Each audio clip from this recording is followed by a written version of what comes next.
All right, but tutwal now, tin any Kio Yam district, of course, come ladiet of flying, as I say right now already, perhaps don't order, and then of course family pa and the later Engola, Lotina Mamegi Mati Kampala walking go yes, around morning hours, Magu Charkere gang. So the councillors and again go mio. War megi matok chen, but remember po beru councillors me yam kene, but councillors me the greater Laon sub-region long when go beru tie.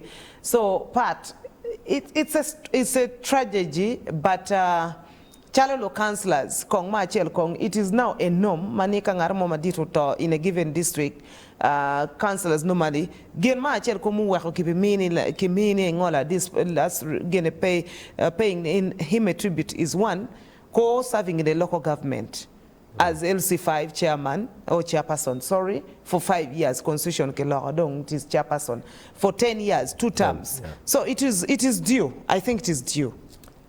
Tamane miachel onorowa madwong orowa as a clan leader because he's a dear head of one of the clans the area mamege me areo kiti waje kwedoti local government pe mwaka pa as the chairperson. Adengene kati chairperson beri chalo pentel. Yep. Now councillors are not you kwedge in the past 5 years, the other second 5 years, 10 years ma ano charo bede kin gang ka serving his community. Or we are down take a water come madit level makumanone. Me a dek. Down mo mi again watching the nerva mwaka pa mi be the local government ni. Watam no me the chair chung pe one. Beru gumo o roba konye we ko mirwa ministerial post. Kono don gwak don perme we lobo. Ka don tiro a ke kwa me. And the ministerial post coach as minister again junior minister in again security. Yeah. Defense. Of course Jan you can track his testimony. Progress. His testimony ni nano na book ni marketing amiyo his memory mamegani. Kid mo chako upgrade kwede mo to européet no, but because of hard work para o level kama tyen o level pakano mi chere pa monni kombe la wone no Cecilia Gwalte ko ngo mir ko met rom ka ke chero ka yeko ne dine mir no ke mi title mo kane which I am also saying chimono title mena ma don ke mi te wani miro ke kano it level malamal manoro but he was already retired army. Of course, they can still upgrade him for honors. But still, it does not make sense. It doesn't make sense. But for me, it doesn't make sense, honestly. But of course, I tell you, the most important thing atamane from Engola's life is good to have a humble beginning. It's good to be true to yourself. It's good to be true. Funny, Tiana Beruka Loki, one of my friends, we started our journey of as young politicians. She was at Chambogo University. I was at Makere University near Kilwone Nyito Patricia, office for the Prime Minister, and then of course under Northern Uganda. Her boss is Honorable Grace Kuichwin. So while in that journey along, Mano Gichero Tutwal ki Honorable Grace Kuichwin to tour the of Northern Uganda. When kong ma chel kong la tela ma enerwa tekere mati down to earth. Chalo la dit match oduogo bero pere. I remember in 2016, I think, wedding pa panyar gene panyar kuichwin Grace Daisy. Match oduogo bieno Okello one dia. That was my first time to meet Macho Duogo. By the way, I did not know him, but I can assure you the guy was so down to earth. Manino, Maro Dano. Now imagine a relationship, my mega mano bene Maro Dano, watung side me West Nile, where Gamano Gamwadaro me West Nile bene. So his latest wife, Ubero Gene, survived by a widow kumbeti enemy. So what does it really pick that, really? No, casting the net wild. Why you can't make people itenkulu? Yeah. You bolo mo bo PM what coupe ikendano what coupe can keto wana beru kwere. Or where nero ne people have their own stories, people have their own history, and how they relate with the facts. Kije mi chengi mi wilogoni. Amir wache lok madano lo ikom honorable majidwogo duong. The good memories duong. pa tika munyo ngarma tika ya kono tim gina kuman o kono tim gina kuman pa winyo. But is the nature of Ugandans, Africa worldwide ni ke to peki loko jemarejo. O to no ko ngwelo ne mo no karo. Anyway, it is very true with the social media makumbeti ni no karo ngarmo kiri ka kitwa ni ho kono gira ngoti ngarmo to tie ma wi right no kar kwede. Yeah, true. Ento amero wachini councillors mero team gen mago temo ene obed la tela mamegi and again get go come most of them saying they were mentored by him. So a leader mo konyo lo weri gi telo ne it's not usual ini lo tela mo ke wano tiki lo tela mo kana pigi ye wa telo ko piem gi ngeni la roberi akadiro choko ni karao be chol tika ngwa short release. I know some of them.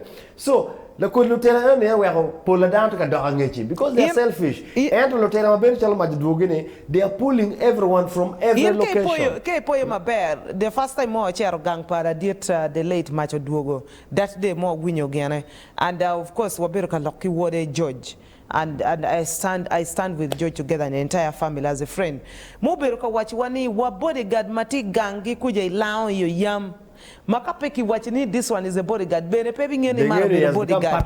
Part of them. The bodyguard has become part of the family. Inoni kiwani indon kwa chero yam chere gwa farm and they are very okay there. So and now when you see these all controversies coming about, it is so bad and yet can know the actual story from the family members who are neighbors. Kamano and biri chanja.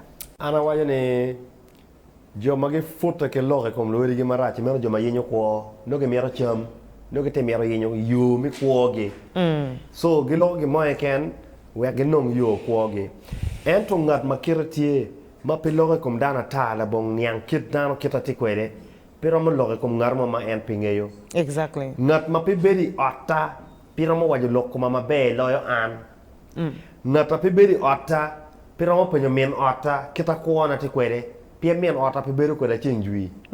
Much as what tea or a chill, there are certain traits ma anabi guapi and there are traits ma anabi guapi family now. Why would you keep that traits? Ni kiremon tie, and a picky why you kirme waka. Down around Bergini, keep la chon and tie, and pay why you pay why you walk. Any kind of gym doing art. And no Girani made a book look to me low. What do you may be at Kidagoni?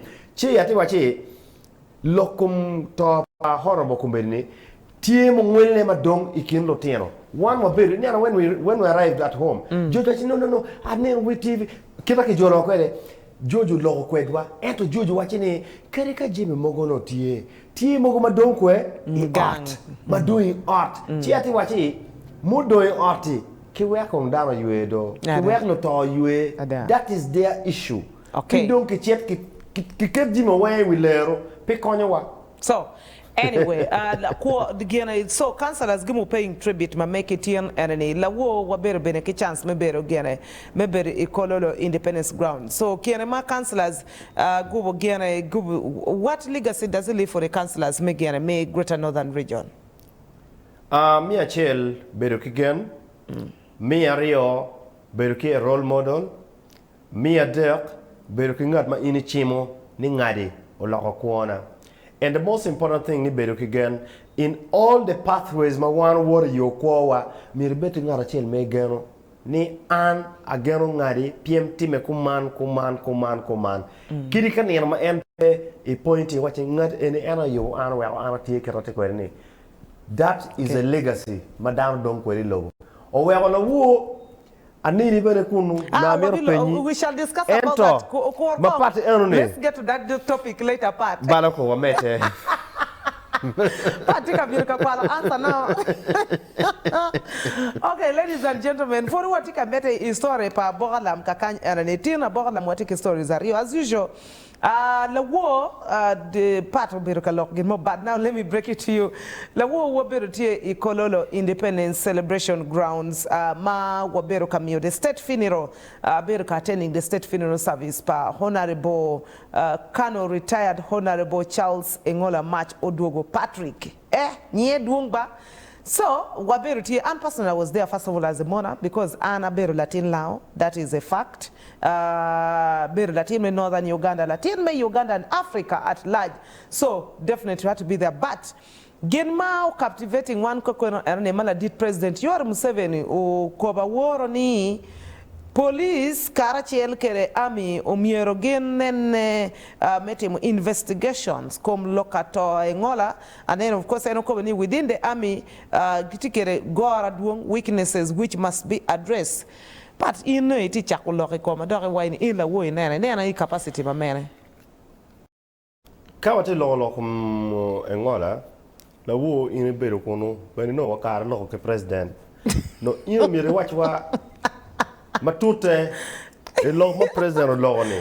Ngur pa jomo beri ngechi gi wajani ngo. Piem ko beti question on la ka yen pide pen an we anada ka penyi ni la wada ibero kono ba be president penyo ine gam ci dong adong ngur ma president lo ni ini tiere yeki ni ngur ma di ma president penya kere jone no lo way ni lo pego mati moñ in la tien para moñ pien pe yo mo kwan school moñ me go a ma lo ibe na chele kienge pego pa moñ mo tiere ko ni. Oh my God! Pat, did you have to bring that on the show? Surely. What is boglo? Anyway, ni Jamie mukera miro do in bedroom, in sitting room. Mana wo will woni yo. Whoa. But I will not forgive Gere Ochungi. Ochungi la wo kono bere chokiti nini. No, Ochungi pe ke per mo ken pie mo NTV anate what we NTV not in ane. So we don't want to take a nano ngo take a team PM. That was a national thing. Kete can state.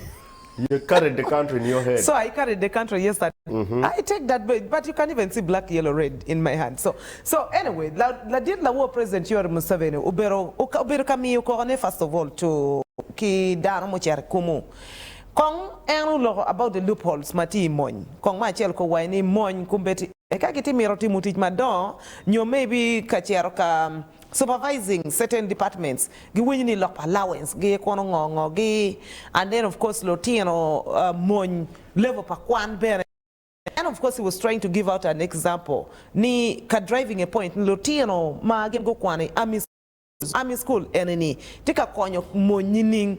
So that was the president Yoweri 7 when all the children of the army school get up. Definitely, I could not resist because I kwani Bumageni Barracks Primary School, Army Barracks, then I chair to Moroto Army Barracks Primary School also. Those are all in third division. So of course, but one of the things that I wanted to tell the president is, I brought that point, though I think the president noticed I was going to say something.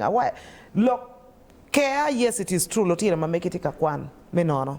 Enter challenge tika mundo to peke tamo pe lotira mameki. They do not care about the orphans, the children of the army. That's what the problem is. But the biggest point the president was driving up to, the weakness mati ikmon investigations. Why would a big person be killed like that? Two, ngarmo kacherka complaining en peke chule muchara nyo en wego tika neko ne how comes mano bene kitika chulo muchara gitika vuri ormenono. Then three, omyero kimini gicham from barracks mameki they are detached. Where they are detached to? Like for instance, if you are detached to, let me say third division, and itika kuoro money, third division must give you portion. Kaunga kigene kimuranga. So those are some of the things our president Beroka Kelone. Afoy matek Sara, no le toro anda gam loka da do meta bore. No, yinde meta ki show anda ti loka. Meta ki show ni get serious. Dina tie ine ro kete wani kwene. Umia investigations merke tightening. Yeah. Where the reports me mwenye horo company the parliamentarians are complaining. Ni kiwache ketika KWED law, but reports are never submitted. Exactly. Kadong you don't submit reports, what are you investigating? And it's not the first time. Ibra Kinero, Abidi Kinero, Koronga Kinero, Kawesi Kinero, all these guys have been killed. Wakumbeti 5, 6, 7 years. Where are the reports? CMITA, police TA, Kono private money TA. Why are we wasting time to say we have investigators when we can't have reports produced? And I am not far from what the president is asking. As long as we cannot produce reports. But who heads these institutions? As long as we cannot investigate, we are not even going to find the source of the guns. How do you claim everything is randomized? Neki just assuming Joma command. Marodana der magunego suspects Adi Adere for Isma's case. Isma's case. Now, what justifies neither the real criminals? Investigations must go beyond incarceration, arresting people. First of all, Pat, the ADC Pagene Paladit Honorable Engola, the late, is still alive. Yeah? And surviving the bullets, though he's still in hospital, in Mulago. I think the first informant omyero information of about the killing of the Honorable Minister is Afando team.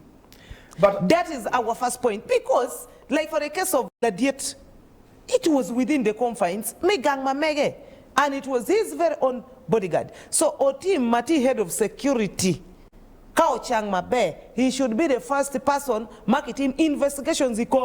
He has to tell us, how did it happen? Get my brother George Wayo. Why amidst all the scaffolds, Kitemo Mako, all the other guards, enter all the chain, Again, as a family, they are still mourning. They will take that in the next step. Enter Merban for a president of war, watching Itekwaro or responding Kokopa Lao Cultural Foundation. Itekwaro pa Danamiko Malo, ka ini onyo remu, gang money mo onyo remu ne kichuru ko. Enter watching Ketaben la money in Otani. Yes, UPDF Erebu not the family Mito. Not the family Mito. Yes. PM Kumbeti, Gen Wendong, Kuogipe. Exactly. Atamani Ernie, for me, it was the best. It's a good thing, PM Mat Foot, Ikin Joarione. Kumbeti Karapa Lao, Kikarapatoro. Kumbeti one po ngeyo kama kibiyire Sabiti. Enter ngene, the chen wenge ngamo time, Tibernotum. Ento dire wan ti chiaro kanero ket mo kanu ke kungo ko megwa babawa ankolwa kibera gi moye ken mano eno temo ilo mamani gin na pera tek sara KWED ikom jimi mateme in Uganda must go beyond individuals, and atamo chenjochen if I would get a second chance kind of Ramadan it's such kind of rackets nen chano mira chata temo tijo kumaro pia no loke KWED Polkar when you take a KWED money, the wolf no better la long money. I want to initiate a KWED money, it turns into personal grudges. You want to bring out the truth. Ugandans don't want the truth. That is how I can sum it up. After tutwal part la ruby mono discussion ma meko matikere studio kakany enene when you get a lock madwong mad the lead president yor Museveni ukoba war president yor Museveni ukoba ni loka mato put nyo lokeme kubu conflict between Lao mati arising as a result of a tour meka Honorable Engola ukoba ni Jo metoro abera nyuro meka sabit private sabit pe gine omyero gine chol gine kwor ento UPDF uko da miyo gidoke duong me wot gine kere lao nyo jarwate gine, and then of course mataputa berutie, and then of course are solving problems matie between, because kape jo timu jamina yar loka be tutwal akelo conflict between lao kere toro. And we don't want that to happen in Uganda, where we have reached right now. We have bigger problems to achieve other than tribal differences. Now, Ikoboko district, of course, briefly, Kimaho, Boda, again, Kimao Ngarmo, Achel, police may Koboko Mao Ngarmo, Achel, Matikimwaha Pierre Deck, ma alleged or attempting Kwalo motorcycle, nyo, Pire pa Boda, is sub-county Makilone.